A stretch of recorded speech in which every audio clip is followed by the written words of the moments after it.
Good afternoon to all of our wonderful people out there listening. We're coming to you live from Lean, Canterbury, UK, Bodywell Group. And today we have a very important topic. We're talking about genetics, our DNA, and how we can influence that in order to optimize our health, increase our vitality, and our longevity, right? And we're going to start today. I'm going to share with you a simple analogy, right, that is going to help you to better understand exactly what we need to do to be positively impacting our genetic expression, right? First, I want to start off by talking about what's called the Human Genome Project. That happened about 2 decades ago, a little bit more than 2 decades ago, where they went through and they mapped out all of the genes that human beings have the ability to express, right? Now, before we actually got started with that project, the predictions were that we would be able to identify all of the genes that cause cancer, that cause diabetes, that cause all of the chronic diseases and illnesses that people suffer from around the world. And then eventually we would be able to use gene therapy to eliminate all of those types of diseases. Now, unfortunately, the outcome was not what they expected. What they realized is that we all have virtually all of those things in terms of our DNA, right? So the next question that came from that is, well, if we all have the genes for cancer, and if we all have the genes for obesity, why are some people not getting it while others are? And that led to the next field of study called epigenetics. And what epigenetics is what genes are active in our body, what genes are being expressed by our body, how do they get activated, how do they get turned off, right? So before jumping into the specifics on how that affects you, I want to share with you a simple analogy that will make it more clear how we have to influence our epigenetics. So I want you to imagine, and this one won't be hard to imagine, that you've lived at or close to sea level your entire life, right? And then one day you decide to go way, way high up into the mountains, right? Maybe to Mount Everest or Mount McKinley, somewhere where the elevation is extremely high, 10,000 plus feet. Now, when you get there, what you may not realize is that it becomes very difficult to breathe at that elevation. In fact, many people will experience elevation sickness.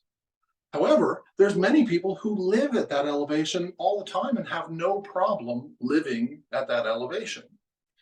So the first thing that our body does when we get to that really high elevation is it begins producing a chemical that causes our body to produce more red blood cells, right? So when a person has elevation sickness, do they need to do something specific to get rid of the elevation sickness? No, they simply wait 3, 4, 5 days, and their body will have more than doubled the red blood cell count, allowing them to be able to function relatively normal at a high elevation, right? However, even at that point, walking up a flight of stairs may still be much more difficult at high elevation than it was at sea level, right? So what does the body assume in this person who lived at sea level their entire life and now suddenly finds themselves at a high elevation? Do you think that our body will assume that we're going to live there forever? Or maybe that this is a temporary state and that we're probably going to go back to sea level pretty soon? Anybody vote on we're going back to sea level? Right? Show of hands. Come on. How many people? We're going back to sea level? Yes, exactly. Right? So sudden changes to our body assumes are temporary, right? And that we're going to revert back to where we were previously. However, if a person stays at high elevation for a number of months, right, 3 to 6 months, right, the body begins making additional changes, right? For example, the surface area of our lungs will more than double over that 6-month time period, right? Now, why does our body do that? Well, The reason for that is that having elevated red blood cells is actually dangerous, right? So our body created a situation to address an immediate need that isn't even really good for us. It's actually unhealthy to have elevated red blood cell count, but it did that because it thought it was temporary. And if you went back to sea level, it could eliminate those extra red blood cells in a matter of a few days. But now you've decided to stay.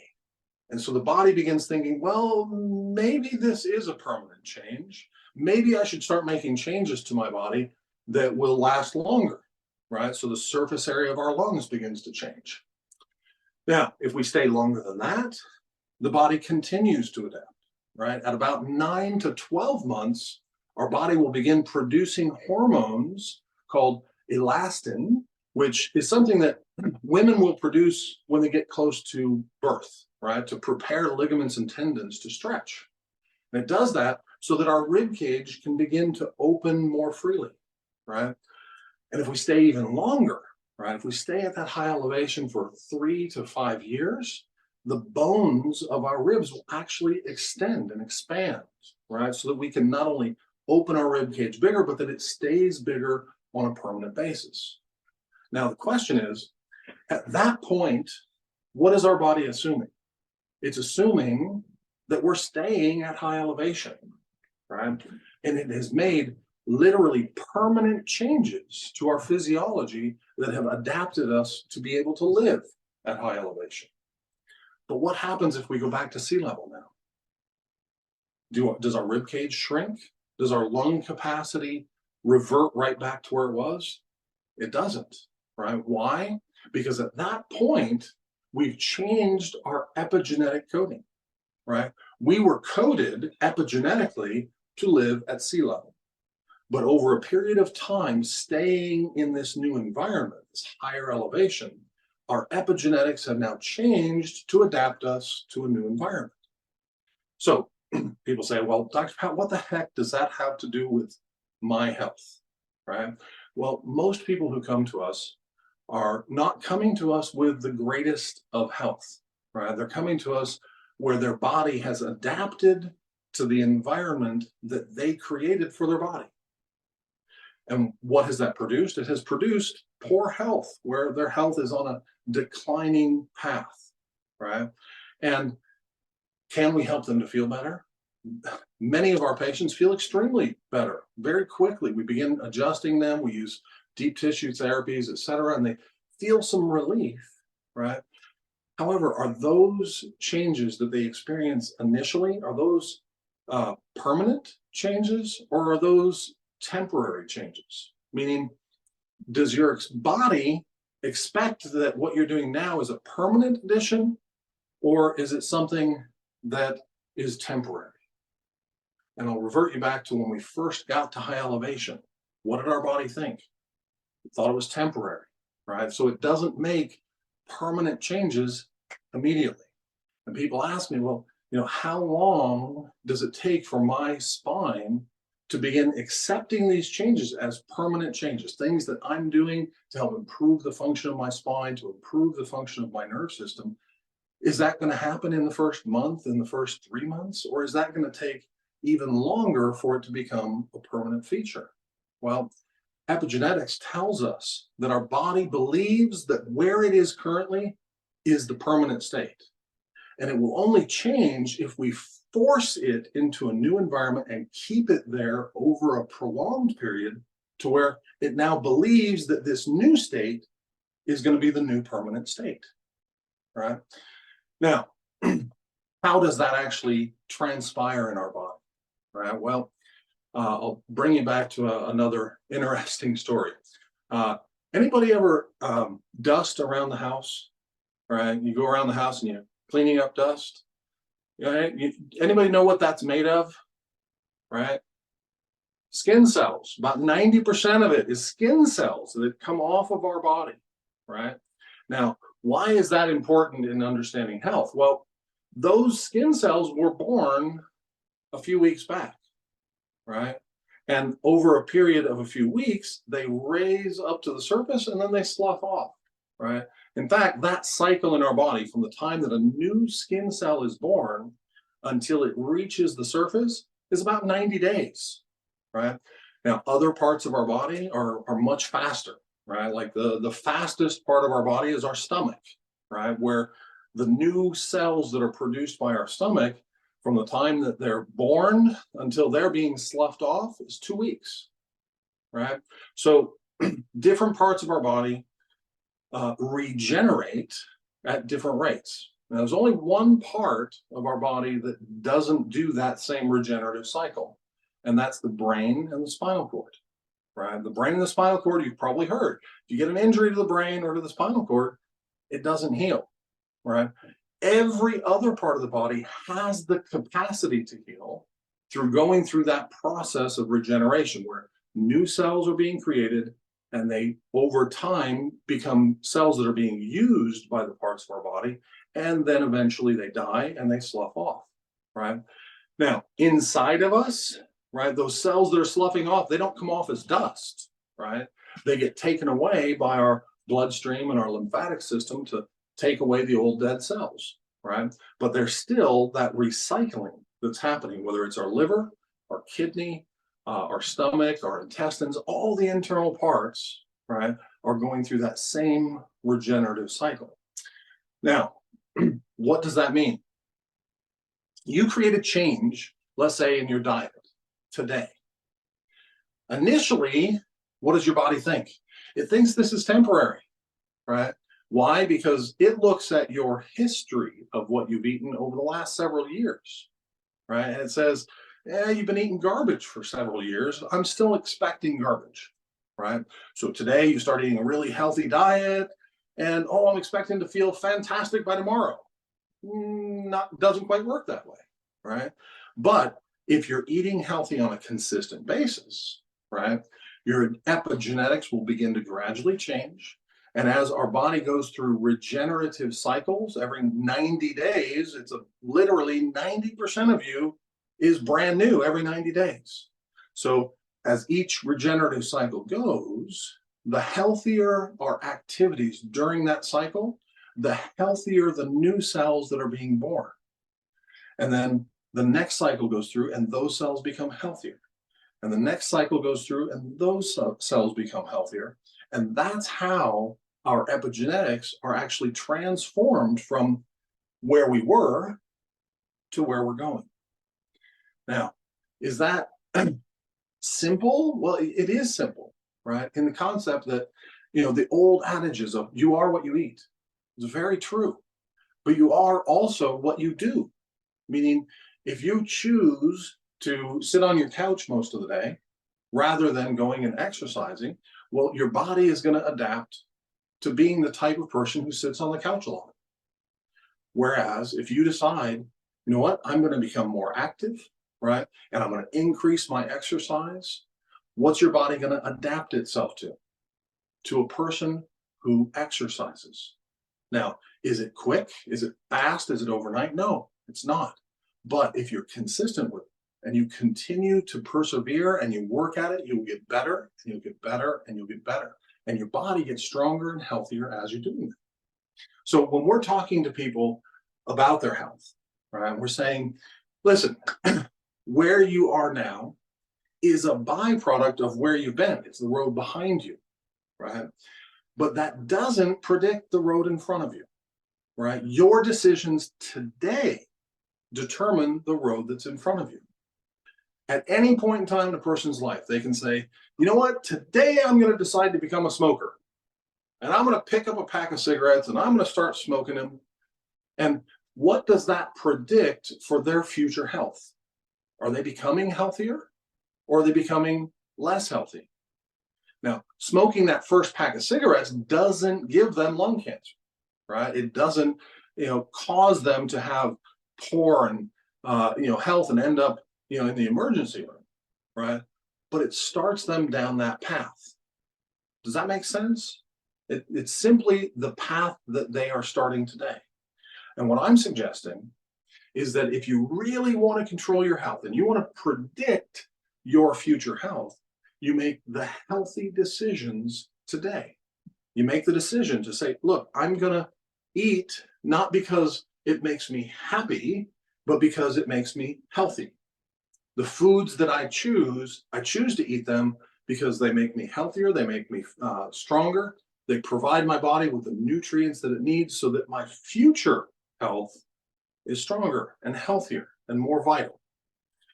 Now, the same thing is true with your activities, right? I can choose to binge watch Netflix, right? Or I can choose to go out and ride a bike or go for a walk or go to the gym. And if it's raining, I suggest the gym, right? Which is probably most evenings, right? But going to the gym, getting on a treadmill, getting on a cycle, right? Getting into a routine of exercising the different parts of your body.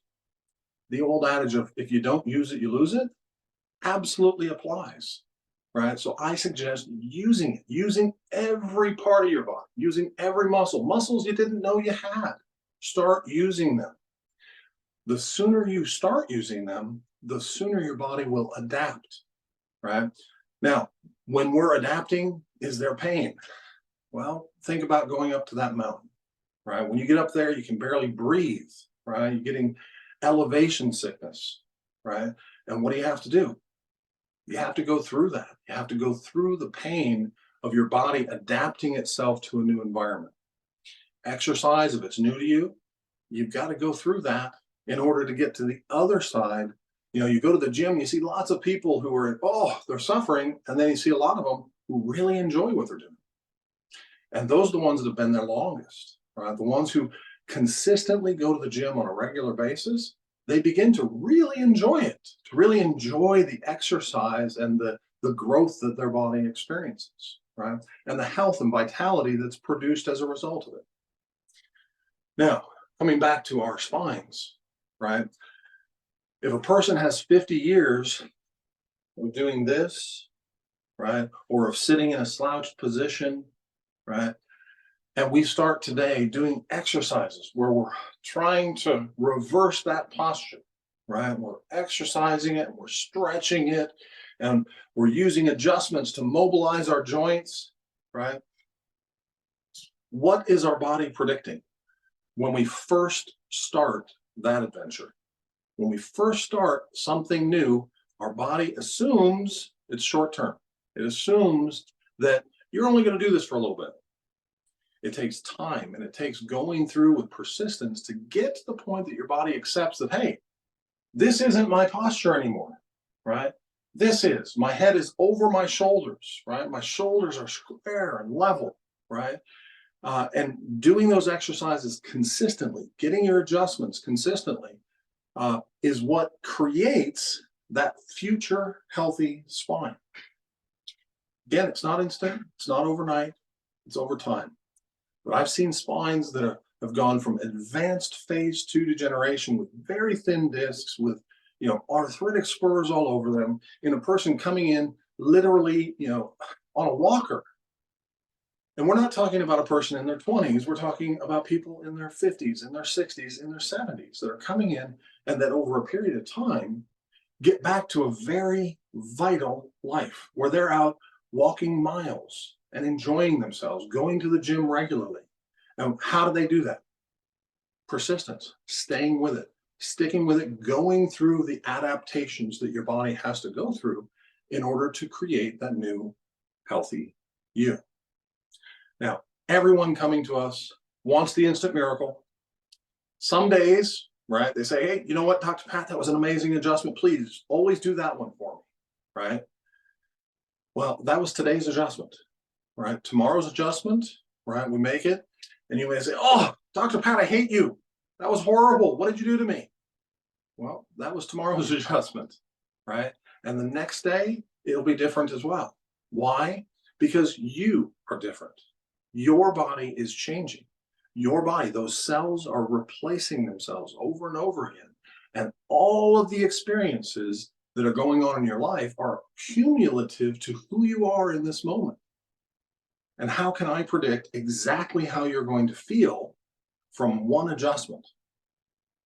Almost impossible.